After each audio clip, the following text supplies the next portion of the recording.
Yesterday we studied the 52 mental factors. Now today we will study the combination of consciousness with mental factors. Now on other days I talk and you listen to me, so I sweat and you didn't. Today I will make you sweat. I will make you work. Now the chart on the screen shows the two kinds of combination.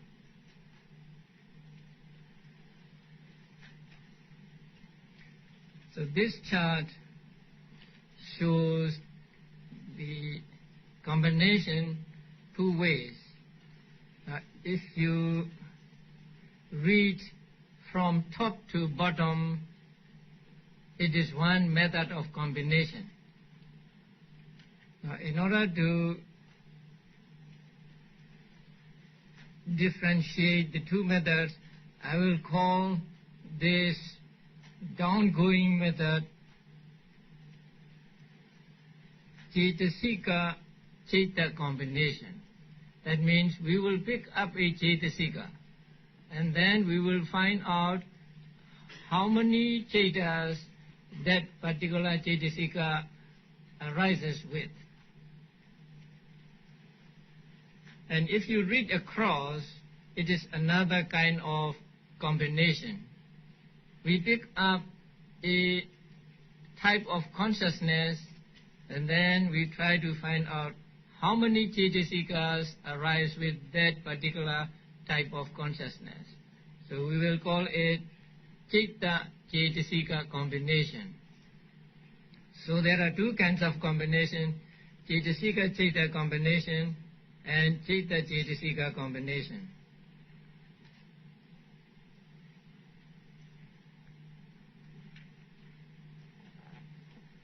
So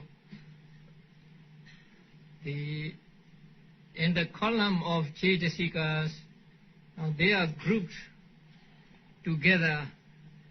The 52 Cetasikas are grouped together, that is to make the chart fit in the page of the book. If we can expand this chart so that each column, each line represents just one Ceta, one Cetasika, it would be very good. But it may be bigger than the wall of this hall. Okay, now the first is universal 7. Now you know the universal 7. The 7 universal Cetasikas.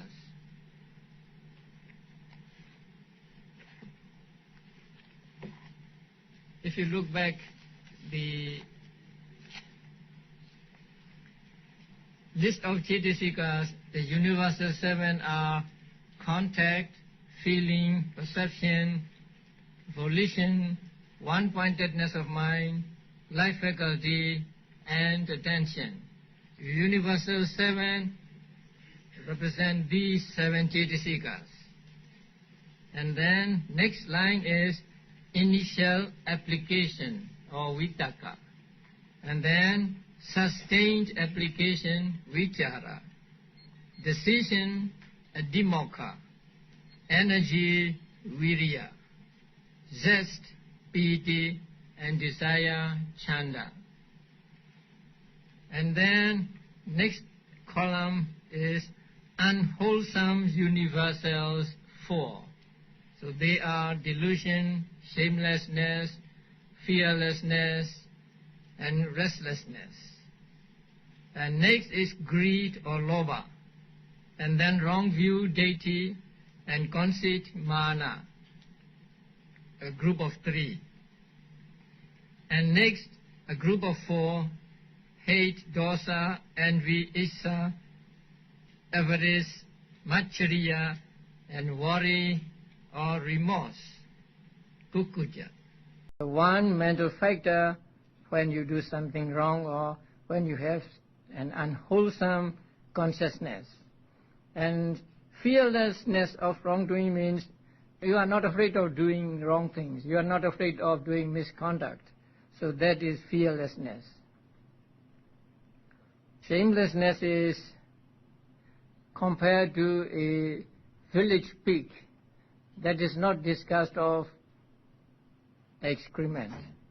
And fearlessness is compared to a firefly that runs into the fire. Now you may have seen the fireflies that just run into the flame. They are not afraid of the flame. So in the same way, shamelessness or ahirika is not ashamed of doing misconduct, and anotapa or fearlessness is not afraid of doing misconduct. And the last one of the four is in Pali uddhacca, and it is translated as restlessness, or sometimes it is translated as agitation. So it is disquietness, like water whipped up by the wind. So when there is no wind, water is quiet, but when there is a wind, then the water becomes shaky. So that is compared to uddhacca or restlessness or agitation. And it is also compared to a banner that flutters in the wind. Now, you have met restlessness when you study the unwholesome types of consciousness. I think it was the last of the 12. So uddhacca is shaking above the object. I told you this when I talk about the akusala cetas. So it is mind shaking above the object, and so it is not stuck to the object. You do not see the object clearly when there is uddhacca in the mind.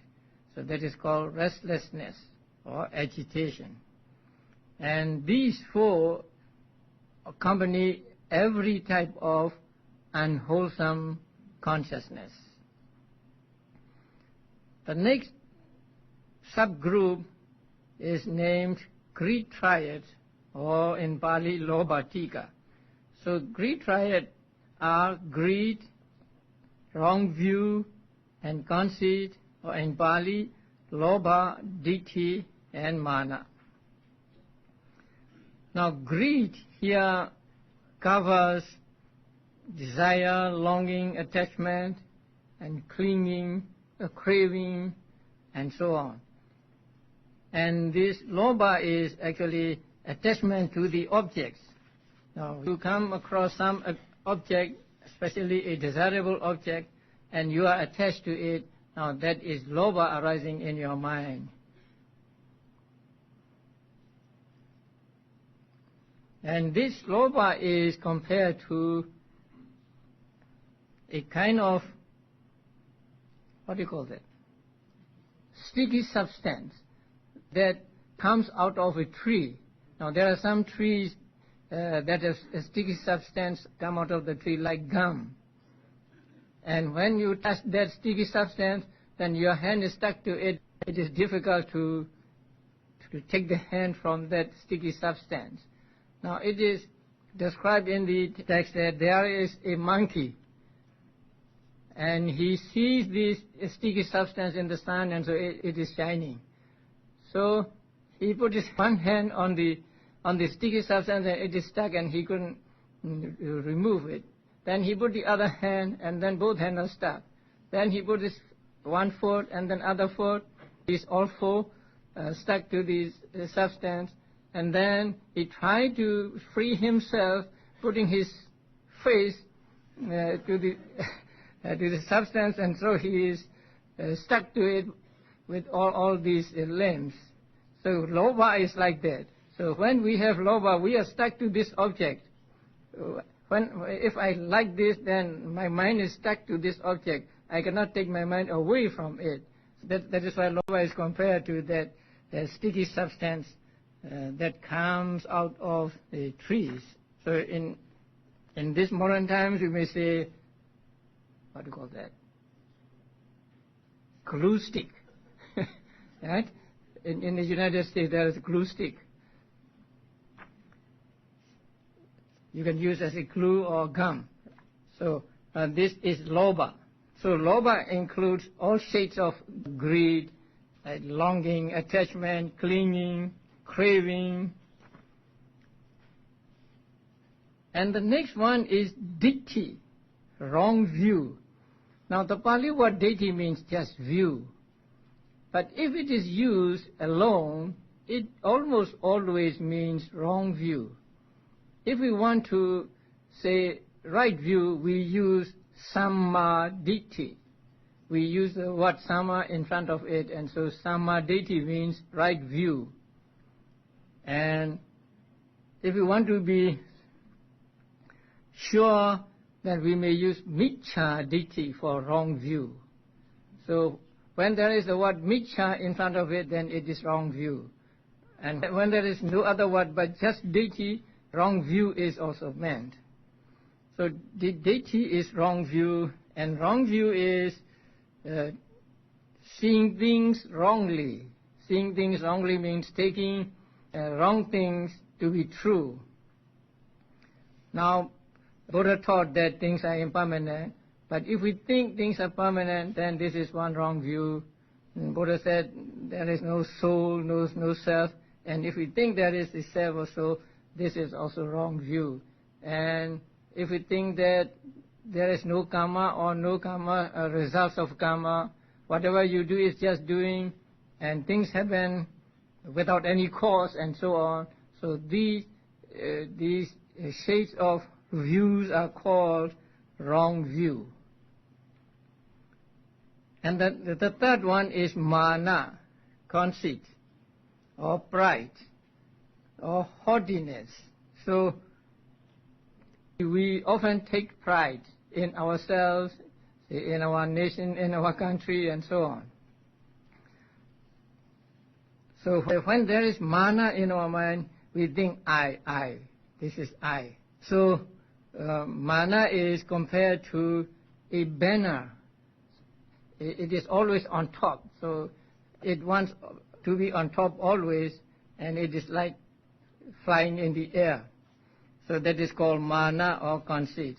So these three arise with the 8 types of unwholesome consciousness accompanied by greed or loba. So we will come to the details later. Next is the group of 4. So we say hatred quartet, dosa chituka. Now these 4 arise with 2 types of consciousness accompanied by dosa, the green ones.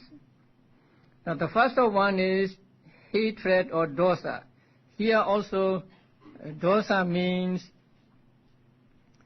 aversion, ill will, anger, irritation, annoyance. All these things are included in dosa or hatred here. And also fear is included in dosa.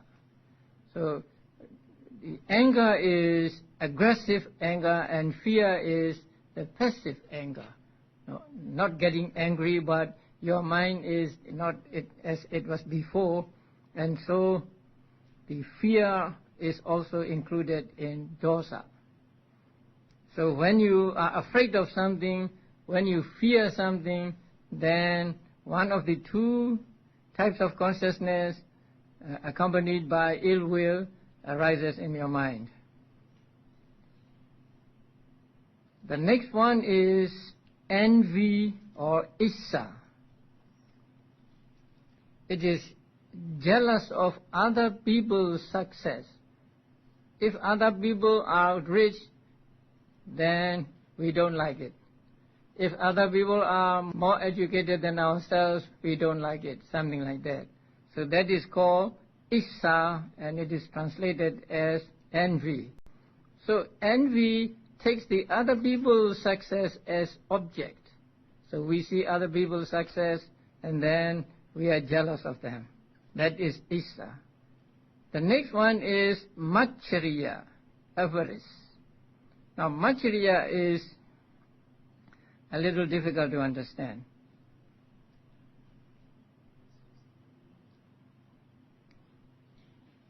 Mostly we think that Machariya is stinginess. But stinginess is attachment to one's own property. Say, I am stingy and I don't want to part with it. I don't want to give anything to anybody because I am stingy. That is stinginess.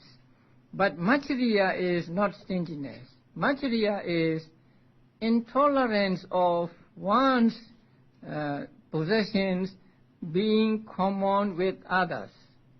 For example, this is my watch. If somebody makes use of this, I don't like it. I cannot bear sharing this with other people. That is what is called Machariya, and it is translated as avarice. That is why it is included in these four that are common to two types of consciousness accompanied by ill will. Machariya is not concomitant with 8 types of consciousness rooted in Lobha. So Machariya arises only with 2 types of consciousness rooted in dosa or ill will. So Machariya has this characteristic, that is intolerance of one's possessions being common with others. And the last one is called kukucha, or remorse. Here remorse means 2 things. We regret because we did something wrong in the past. We did something wrong and then we are remorseful for having done wrong. Sometimes we did not do something good and then we regret for not having done the good thing. That is also called remorse. So remorse has 2 objects. Something wrong that we did in the past and something good that we did not do in the past. So we can have the remorseful feeling regarding both of these actions. These 4 arise with the 2 types of consciousness accompanied by ill will. And then we have the diet, sloth diet. That means sloth and torpor.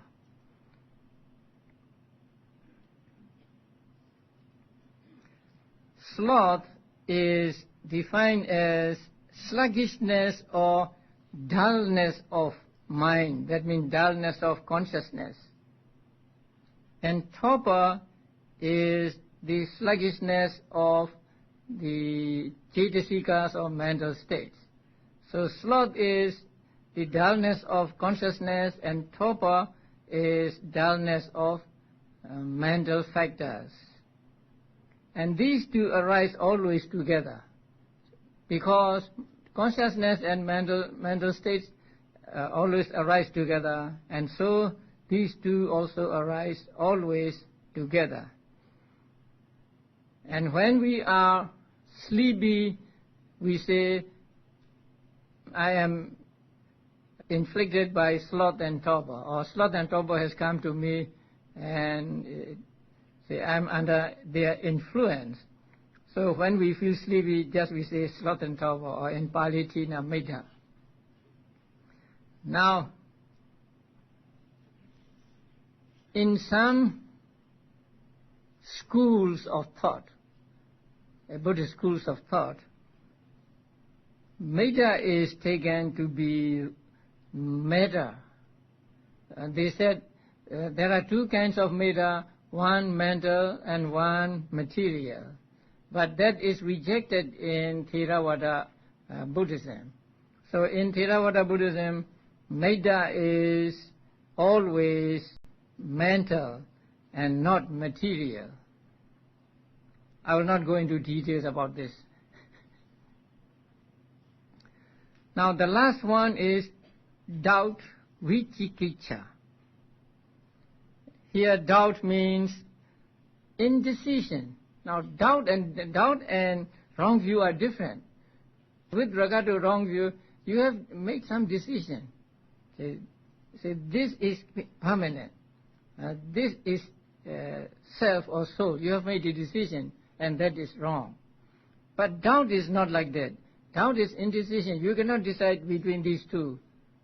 You do not know whether one is right or the other is right. You are at the crossroads and do not know which road to take. So that is a kind of doubt. Doubt is the translation of the Pali word vicikiccha. Vicikiccha is explained as vi and cikiccha. And cikiccha means cure, a cure of knowledge, and vi means difficult or devoid of.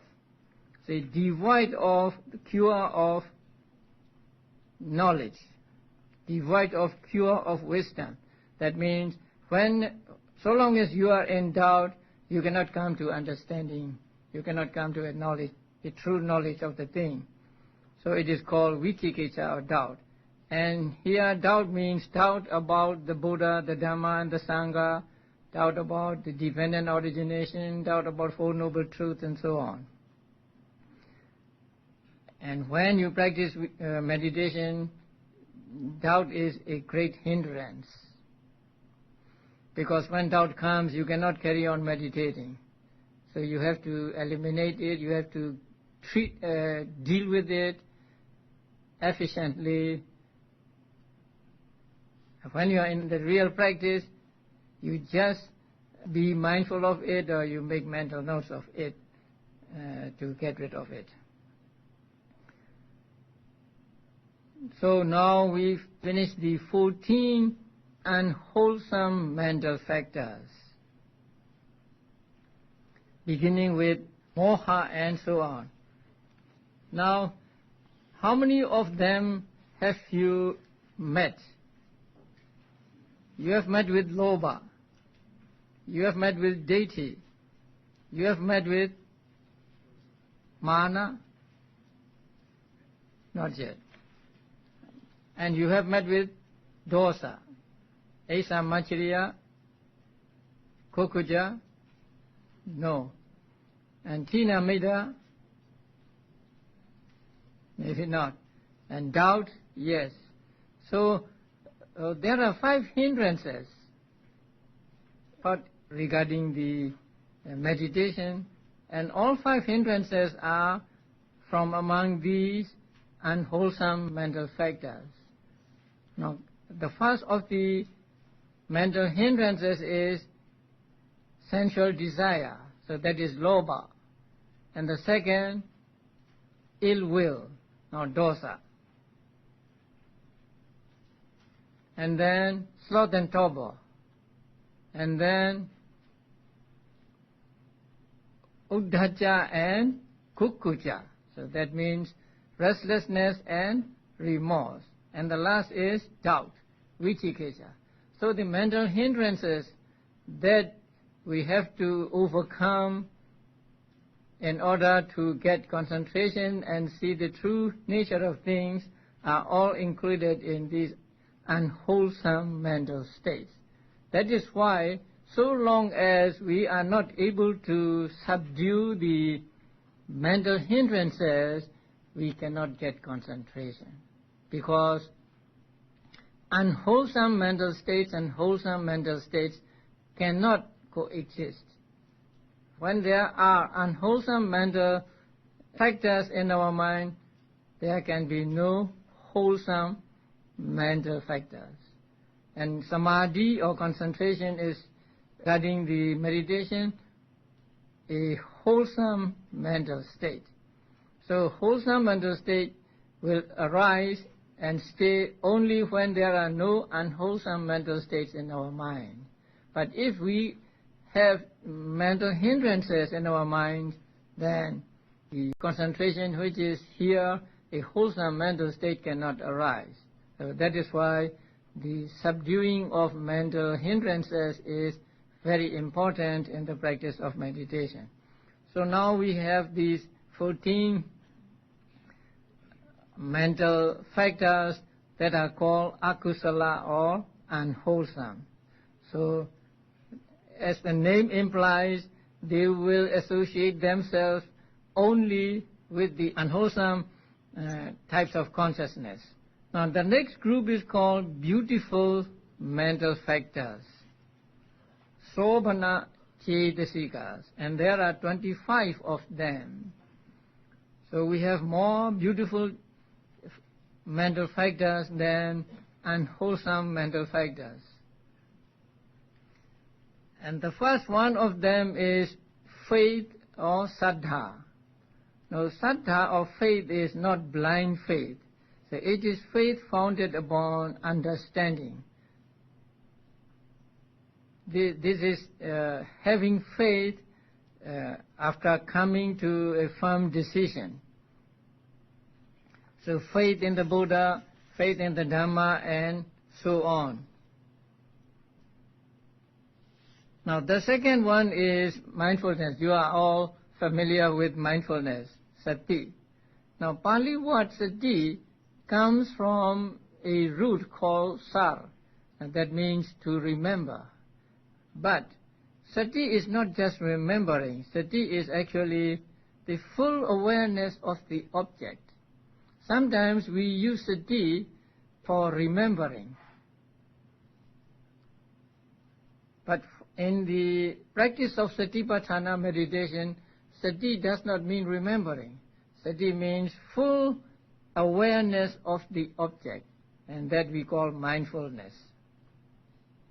And mindfulness, if it is to be mindfulness, must be thoroughgoing. The characteristic of mindfulness is described as not floating on the surface. So when you practice mindfulness, then your mindfulness must go deep into the object. And the commentaries say that it is not floating on the surface like the dry fruit that floats on the surface. Or we may say a ball on the surface of the water will go with the waves. But mindfulness must be not like that. It must be like a rock that sinks into the water. So when you practice mindfulness, your mind must, as it were, sink into the object. So your mind should be fully engaged with the object. So that is what mindfulness means. So there can be no superficiality regarding mindfulness. And next is shame, and the next is fear of wrong. These two are the opposite of the ones among the 14 unwholesome mental factors. And these two are described by the Buddha as the guardians of the world. Now, so long as these two qualities are in the minds of people, the world will be a good place to live in. So they protect the world from falling into widespread immorality. Now when you have shame, that means shame in doing unwholesome deeds, shame in doing misconduct, then you will not do it. If you have fear of the consequences of doing misconduct, then you will not do it. So shame and fear are two good qualities that protects the world from becoming immoral. That is why Buddha described them as guardians of the world. And the next one is non-greed, alobha. Sometimes this is translated as absence of greed, but that is not good, because it is a positive state actually. and not absence of greed. It is a positive state or a mental factor that is not attached to anything. So it is translated as non-greed here. Now when a drop of water falls on a lotus leaf, it will not stick to the leaf, it will fall off the leaf. So in the same way, when there is alobha, then a person is not attached to anything. So it is not just absence of greed, but it is non-greed. And the next one is non-hatred. Again, it is not the absence of hatred, but it is a positive state which is non-hatred. It can be developed taking all beings as object, and then it is called mitta or loving kindness. So adosa or non-hatred and loving kindness can be synonymous, but not all non-hatred is loving kindness. Only when we take all beings as object and wish for their welfare can it become loving kindness. At other times, when we pay homage to the Buddha, when we offer things to the Sangha or to the Buddha, there is non-hatred in our minds, but that non-hatred is not loving kindness. So loving kindness is only when we take all beings as object and wish for their welfare, wish for their happiness. So non-greed, non-hatred. Now the next one is neutrality of mind. Now the Pali name for this is Tatra Majjhatata. Majja means middle. Majjhatata means to be in the middle. And Tatra means in those mental concomitants.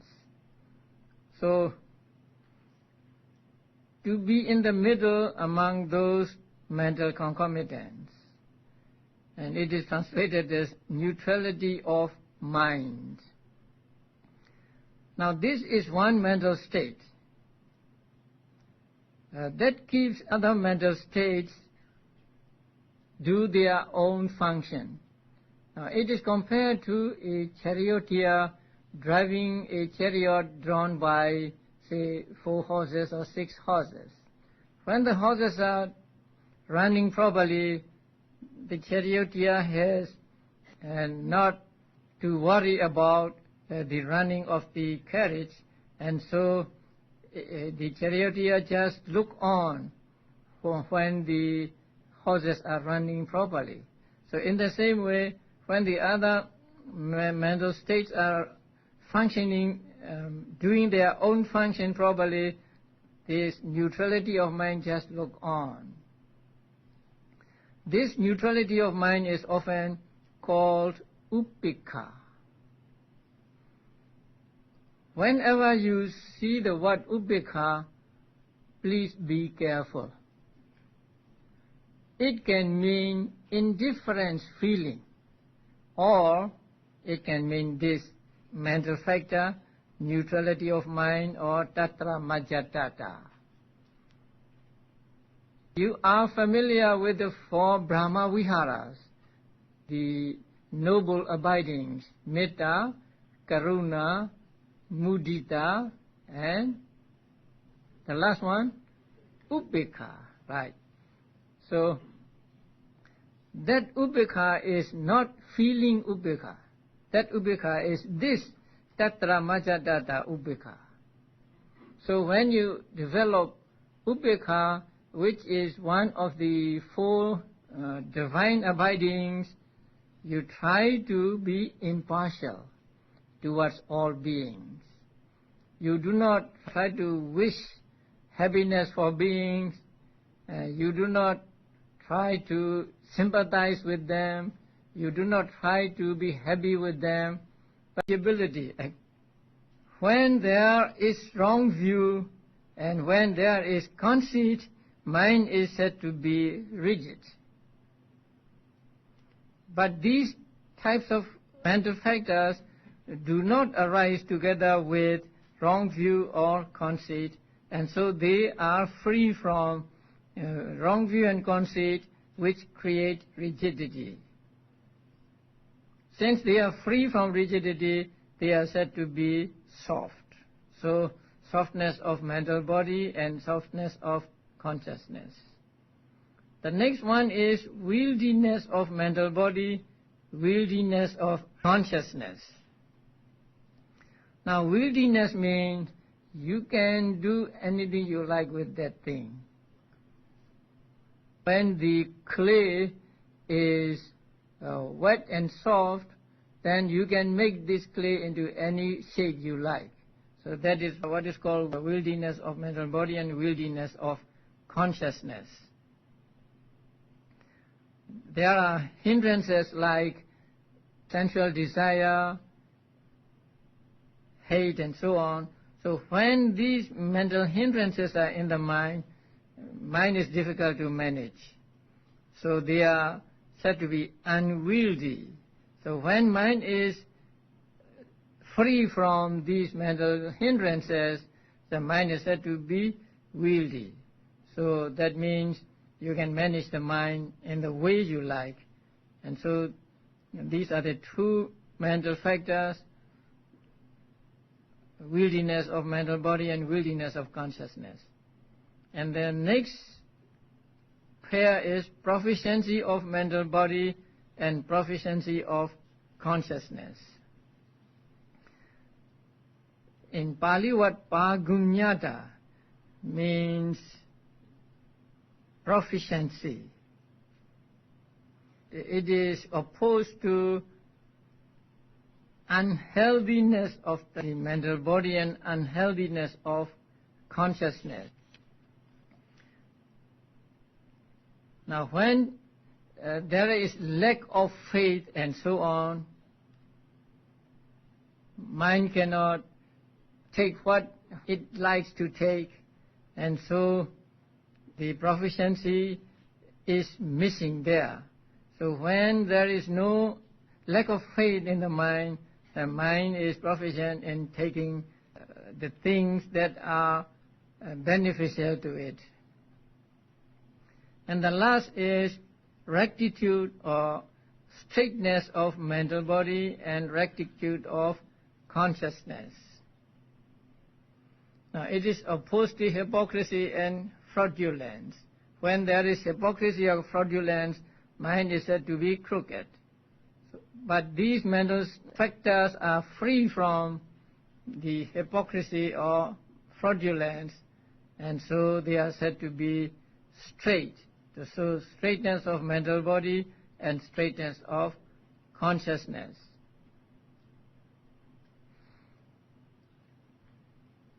These 19 types of consciousness are called beautiful universals. Now you remember the beautiful types of consciousness. How many beautiful types of consciousness are there? You remember? Except the non-beautiful, the rest are beautiful. So 89 minus 30, 69. So 69 types of consciousness are called beautiful. You take out the chart and you see the first 30 are non-beautiful, right? And the rest are beautiful. The first 30 means 12 unwholesome and 18 rootless consciousness. So these 30 are collectively called non-beautiful. So since these are non-beautiful, the others are beautiful. Now these 19 mental factors are common to all these types of consciousness. So that means, let us take the first consciousness from among the sense sphere, it means not the physical body but mental body. Mental body really means these mental factors. So the kaya passaddhi means tranquility of cetasikas, mental factors, and citta passaddhi means tranquility of consciousness. When there are defilements such as restlessness and remorse or worry, there is stress in the mind. So the mind is not tranquil at that time. So when the mind is free from restlessness and worry, mind is said to be tranquil or peaceful. So the tranquility of the cetasikas is called tranquility of mental body, and tranquility of consciousness is called the citta passaddhi in Pali, tranquility of consciousness. And the next group is lightness of mental body and lightness of consciousness. When you have sloth and torpor, your mental state, your mental factors are not light. They are kind of heavy. And your mind or your consciousness is also not light. But when the consciousness is free from sloth and torpor, then there is no heaviness in the consciousness or in the mental factors. And so these two are called lightness of mental body and lightness of consciousness. And it is also explained that when there is lightness of mental body and lightness of consciousness, then you don't have many moments of bhavanga between active thought moments. Now, there are types of consciousness called bhavanga. Bhavanga is translated as life continuum. They are the inactive thought moments. Now, all through our lives, the inactive thought moments and active thought moments arise one after another. So there are inactive thought moments, and then there are active thought moments, and then again inactive thought moments, and so on. Inactive thought moments always intervene between the two sets of active thought moments. And those inactive moments can be many, or they can be just a few. So when the active thought moments are intervened by just a few inactive thought moments, then mind is said to be light. Consciousness and mental factors are said to be light. Then that happens when mind is free from sleepiness or sloth and torpor, and also at other times. Now the next group is malleability of mental body and of consciousness. Now this is difficult word. The Pali word, what is the Pali word for malleability? Mududa. Now the meaning of the word mudu means soft. So we may translate softness of mental body and softness of consciousness. Now softness here means it is not rigid, so you can manage it. When it is rigid, it is difficult to manage. So it is manageability. When there is strong view and when there is conceit, mind is said to be rigid. But these types of mental factors do not arise together with wrong view or conceit, and so they are free from wrong view and conceit, which create rigidity. Since they are free from rigidity, they are said to be soft. So softness of mental body and softness of consciousness. The next one is wieldiness of mental body, wieldiness of consciousness. Now, wieldiness means you can do anything you like with that thing. When the clay is wet and soft, then you can make this clay into any shape you like. So that is what is called the wieldiness of mental body and wieldiness of consciousness. There are hindrances like sensual desire, hate, and so on. So when these mental hindrances are in the mind is difficult to manage. So they are said to be unwieldy. So when mind is free from these mental hindrances, the mind is said to be wieldy. So that means you can manage the mind in the way you like. And so these are the two mental factors, wieldiness of mental body and wieldiness of consciousness. And the next pair is proficiency of mental body and proficiency of consciousness. In Pali, what pagunyata means proficiency. It is opposed to unhealthiness of the mental body and unhealthiness of consciousness. Now, when there is lack of faith and so on, mind cannot take what it likes to take, and so the proficiency is missing there. So when there is no lack of faith in the mind is proficient in taking the things that are beneficial to it. And the last is rectitude or straightness of mental body and rectitude of consciousness. Now, it is opposed to hypocrisy and fraudulence. When there is hypocrisy or fraudulence, mind is said to be crooked. But these mental factors are free from the hypocrisy or fraudulence, and so they are said to be straight. So straightness of mental body and straightness of consciousness.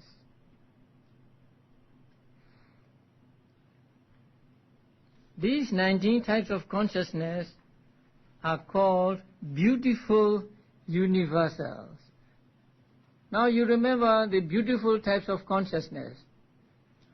How many beautiful types of consciousness are there? You remember?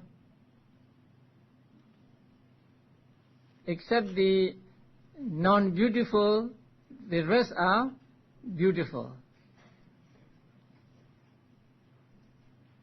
So 89 minus 30, 69.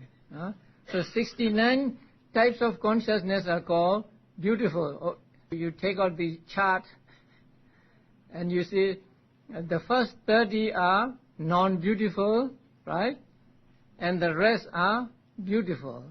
The first 30 means 12 unwholesome and 18 rootless consciousness. So these 30 are collectively called non-beautiful. So since these are non-beautiful, the others are beautiful. Now these 19 mental factors are common to all these types of consciousness. So that means, let us take the first consciousness from among the sense sphere, wholesome consciousness, the first one. So when that first one arises, all these 19 mental factors will arise with it. The same with all other beautiful types of consciousness. Therefore, these 19 are called beautiful universals, or in Pali, Sobhana Sadharana. Now the next three are called abstinences. And in Pali they are called virati. abstaining from something or refraining from something. So they are called abstinences, and there are 3 of them, and they are right speech, right action, and right livelihood. If you are familiar with the 8 factors of path, you may notice these 3 among those 8. Right understanding, right thought, right speech, right action, right livelihood, right effort, right mindfulness, and right concentration. So these 3 are among the 8 factors of path. But here, since they are called abstinences, you must understand that right speech means actually abstention from wrong speech. Not just talking right. It is actually abstention from wrong speech. The same with right action. Right action here means abstention from wrong action. Action means bodily action. And right livelihood means abstention from wrong livelihood. So these 3, although the names are right speech, right action, right livelihood, they really mean not just speaking right, not just acting right, but abstention from wrong speech, wrong action, and wrong livelihood. And the abstention is explained in the commentary as of 3 kinds. There are 3 kinds of abstentions. The first one is called abstention on occasion. That means when you meet with an occasion to do something wrong, you refrain from doing that. And that is called abstention on occasion. And the second one is abstention by precepts. That means you have taken the precepts, and so when the occasion for doing wrong arises, you refrain from it. And the third one is absolute abstention. And that absolute abstention arises with path consciousness. So when path consciousness arises, there is this absolute abstention. That means it destroys the propensity to do wrong speech or wrong action or wrong livelihood. Now, the first one, abstention on occasion. The commentary gives us a story for that. There is a family in a village, and the mother is sick with some disease. And the physician told them that in order to cure the disease, the fresh flesh of a rabbit is needed. A raw flesh of a rabbit is needed. Now there were 2 brothers. So the older brother asked the younger brother to go to the forest and catch a rabbit. So he went out to the forest, and he saw a rabbit eating grass. But when the rabbit saw the man, the rabbit ran away.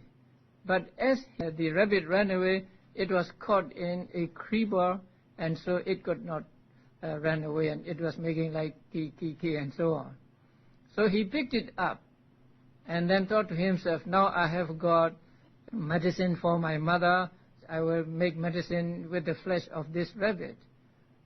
But then he thought, it would not be proper for me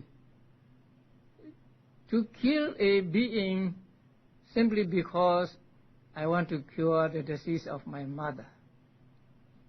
So thinking this way, he just let it go. And he went back. Then his brother asked him whether he had got the rabbit, and he told the story. So when the elder brother heard this, he scolded his younger brother. But the younger brother went to the mother and then made the utterance of truth. He made utterance of truth in this way: ever since I came of age, I know of what is right and wrong. I have never taken the life of a living being. So by this utterance of truth, may my mother be cured. And it is said that the disease of his mother was cured. So here, this man refrained from killing the rabbit on occasion. But now the occasion for, or the chance for killing the rabbit has come to him, but he refrains from it. So refraining from, or abstaining from doing wrong when some opportunity arises is called abstention on occasion. So he has an occasion to kill the rabbit, but he did not. And abstention on precepts, for this there is another story. Again, there's a village, and one day a farmer took precepts from a well-known monk in the village. So after taking the precepts, he went to the fields to plow, and then his oxen ran away, and so he went in search of the oxen, and he got into a forest. So in the forest, he was caught by a python, a snake. So the snake coiled around him, but he had in his hand an axe. So the first thing he thought was, I will kill the snake with this axe. So 3 times he thought that way. But later he thought, it would not be proper for me to break the precept that I have taken from such a holy person. So I will give up my life. And he threw the axe away. By the power of his moral precepts, his moral sila, the python released him and went its way. So in this story, he abstains from killing the snake because he has taken the precepts. So this is another kind of abstention. Abstention by or through taking precepts. The last one is absolute abstention. That means abstention achieved at the moment of enlightenment. Now, at the moment of enlightenment, you all know that the path consciousness arises, and that path consciousness eradicates all mental defilements. So when it eradicates mental defilements, it eradicates all disposition for doing what is wrong. So that is the abstention that lasts forever. So that is called absolute abstention. So there are 3 kinds of abstentions or abstinences. Each one of them can be of 3. So here we have samma vaca, right speech, samma kammanta, right action, and samma ajiva, right livelihood. Since they are abstentions, what is meant here is abstention from wrong speech, abstention from wrong action, and abstention from wrong livelihood. Now, in the discourses, suttas, Buddha mentioned 5 traits that a disciple should not follow. And it is trading in or dealing in poisons, dealing in intoxicants, dealing in weapons, dealing in human beings, that means slaves and so on, and dealing in animals for slaughter. So these 5 are called wrong livelihood. So a disciple of the Buddha should abstain from dealing in these 5 things. So when he abstains from dealing in these 5 things and make his livelihood correctly, then he is said to be practicing right livelihood. But here also, right livelihood means abstention from these 5 kinds of wrong livelihood. Now the next group is limitless ones, and they are compassion, karuna, and appreciative joy, mudita. Now they are called limitless because they must take the object that is limitless. When you practice compassion, you have to take all beings as object, no limit. That is why they are called limitless.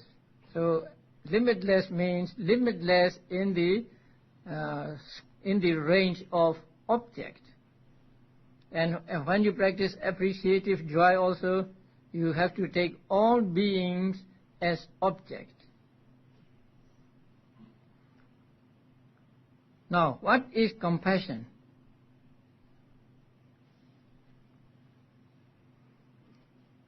Compassion is a desire to remove suffering from those who are suffering. Now, when you see someone suffering, you want to remove that suffering from that being. And that desire to remove suffering from those who are suffering is called compassion. So it has the characteristic of promoting the removal of suffering in others. When you practice compassion, first you may practice compassion to one person or one being, 2 beings and so on. But ultimately you must reach all beings. So may all beings be free from affliction or something like that. May all beings be free from suffering. So when you repeat this and really meaning this, then you are practicing compassion. And it is important that when you practice compassion, you just stop at compassion and don't go into sorrow or anger. Now that is very important. Now sometimes people transcend or people pass compassion and go into violence. Now there are people who have compassion for animals being used as tests in medical laboratories. And then they would attack the people who are working there, or they might even throw a bomb at them, and so their compassion turns to anger. So that is not compassion. Now they have come into anger. So when you practice compassion, you have to see to it that it does not change into anger. Or sometimes you are sorry with the person who is suffering, and when you are sorry with him, then you have domanassa, you have a kind of ill will, and so you step over into the akusala. So it is very important that we must be careful when we practice compassion. We must not get into anger or sorrow, but we must just stop just at compassion and wish that they be free from suffering. The second is appreciative joy. That means when other peoples are prosperous, when other peoples are in success, you are happy. You do not feel jealousy. So that is appreciative joy or mudita.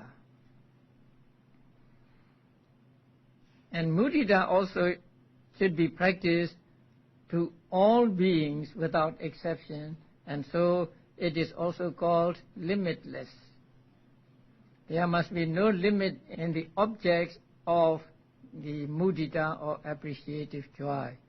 So when you practice mudita, you say, may they not fall away from this prosperity, or something like that. Now there are 4 divine abidings, 4 Brahma Viharas. But here only 2 are mentioned. That is because Metta is included in non-hatred, and Upekkha is included in neutrality of mind. So actually there are 4 Brahma Viharas, but the other 2 are included in the mental factors, non-hatred, and neutrality of mind. So these 4 can be practiced to become Brahma Viharas or divine abidings, and also they can be not Brahma abidings. So when you are paying homage to the Buddha, there is non-hatred in your mind, but you are not practicing loving kindness. And when you are paying homage to the Buddha, there is the neutrality of mind, but that is not Upekkha as the Brahma Vihara. So in order to practice Brahma Vihara or noble abiding, you have to take the beings as object, beings, limitless beings as object, and then send thoughts of loving kindness and so on to all these beings. So here the 2 are called limitless, but in other books the 4 are called limitless ones. Now we come to the last one, and that is wisdom faculty, Panyendriya.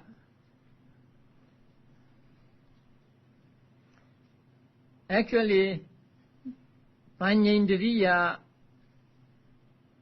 is amoha, non-delusion, opposite of moha. Moha is not knowing, and so Panyendriya is knowing, understanding the true nature of things.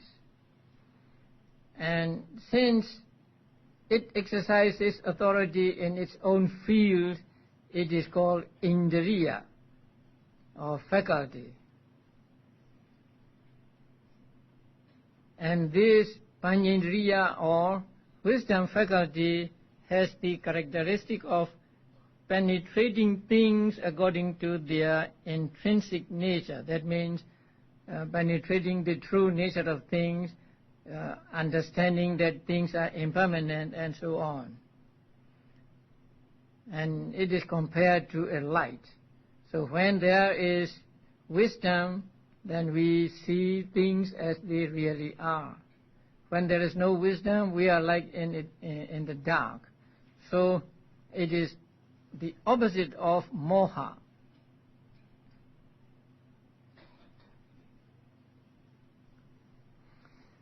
So altogether we get 52 Cetasikas.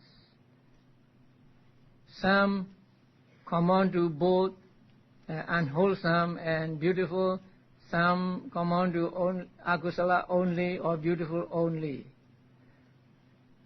And these Cetasikas will come into combination with the types of consciousness we have studied. Now we will have to find out which Cetasikas go with which types of consciousness, and also which types of consciousness go with which types of Cetasikas. That means, suppose we will take, say, Vitaka, and then we will find out how many types of consciousness arise with vitaka. And then we will take the, let's say, the first unwholesome citta, and then we will find out how many citasikas arise with that type of consciousness. So there are two modes of combination. So we will study them tomorrow. Now we have come to the end of the 52 cetasikas, and these are mental states, and these are interesting things. And there is a way of understanding them by four aspects. Our teachers of old taught us that each one of these should be understood according to the four aspects. That means the characteristic of each one, function of each one, manifestation of each one, and proximate cause of each one. They are given in the manual. So you may take those from the manual, and they will be very interesting. Okay, we'll continue.